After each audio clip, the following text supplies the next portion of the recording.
एक था रौनक, जैसा नाम वैसा रूप, अकल में भी उसका मुकाबला कोई नहीं कर सकता था। एक दिन उसने घर के बाहर बड़े बड़े अक्षरों में लिखा, यहाँ अकल बिकती है। उसका घर बीच बाजार में था। हर आने जाने वाला वहां से जरूर गुजरता था। हर कोई बोर्ड देखता, हंसना और आगे बढ़ जाता। रौनक को विश्वास था कि उसकी दुकान एक दिन जरूर चलेगी। एक दिन एक अमीर महाजन का बेटा वहां से गुजरा। दुकान देखकर उससे रहा नहीं गया। उसने अंदर जाकर रौनक से पूछा, यहाँ कैसी अकल मिलती है और उसकी कीमत क्या है? उद्धरण: उसने कहा, यह इस बात पर निर्भर करता है कि तुम इस पर कितना पैसा खर्च कर सकते हो। गंपू ने जेब से 1 रुपया निकालकर पूछा, इस रुपए के बदले कौन सी अकल मिलेगी और कितनी? भाई, 1 रुपए की अकल से तुम 1 लाख रुपया बचा सकते हो। गंपू ने 1 रुपया दे दिया। बदले में रौनक ने एक कागज पर लिख कर दिया, जहां दो आदमी लड़ झगड़ रहे हो वहां खड़े रहना बेवकूफी है। फाइल: गंपू घर पहुंचा और उसने अपने पिता को कागज दिखाया। कंजूस पिता ने कागज पढ़ा तो वह गुस्से से आग बबूला हो गया। गंपू को कोसते हुए वह पहुंचा अकल की दुकान। कागज की पर्ची रौनक के सामने फेंकते हुए चिल्लाया, वह रुपया लौटा दो जो मेरे बेटे ने तुम्हें दिया था।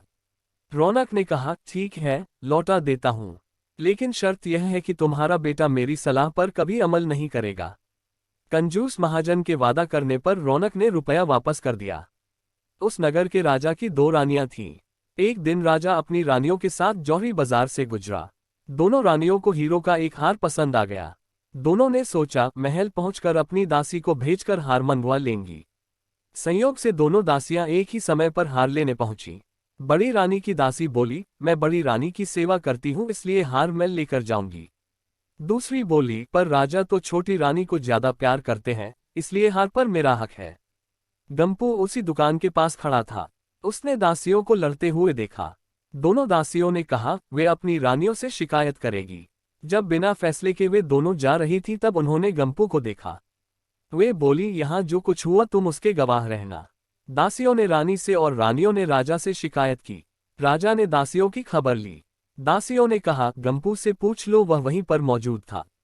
राजा ने कहा, बुलाओ गंपू को गवाही के लिए, कल ही झगड़े का निपटारा होगा। फाइल: इधर गंपू हैरान, पिता परेशान।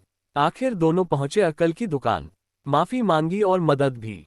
रौनक ने कहा, मदद तो मैं कर दूं, पर अब जो मैं अकल दूंगा उसकी कीमत है 5,000 रुपये। मरता क्या न करता। कंजूस पिता के कुड़ते हुए दिए 5,000। रौनक ने अकल दी कि गवाही के समय गंपू पागलपन का नाटक करे और दासियों के विरुद्ध कुछ न कहे।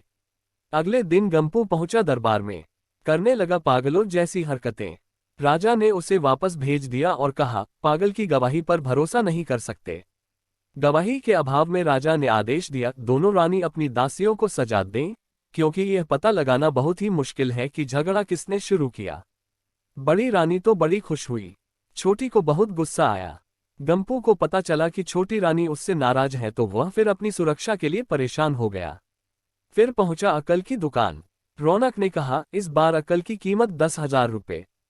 पैसे लेकर रौनक बोला, एक ही रास्ता है, तुम वह हार खरीद कर छोटी रानी को उपहार में दे दो। गंपू सकते में आ गया। बोला, अरे ऐसा कैसे हो सकता है, उसकी कीमत तो 1 लाख रुपए है। रौनक बोला, कहा था ना उस दिन जब तुम पहली बार आए थे कि 1 रुपए की अक्ल से तुम 1 लाख रुपए बचा सकते हो। इधर गंपू को हार खरीद कर भेंट करना पड़ा, उधर अकल की दुकान चल निकली। कंजूस महाजन सिर पीट कर रह गया। इसे लाइक और शेयर करना बिल्कुल नहीं भूलिएगा और हमारा चैनल पर नए हो तो सब्सक्राइब जरूर कीजिएगा। कहानी सुनने के लिए आपका बहुत बहुत धन्यवाद।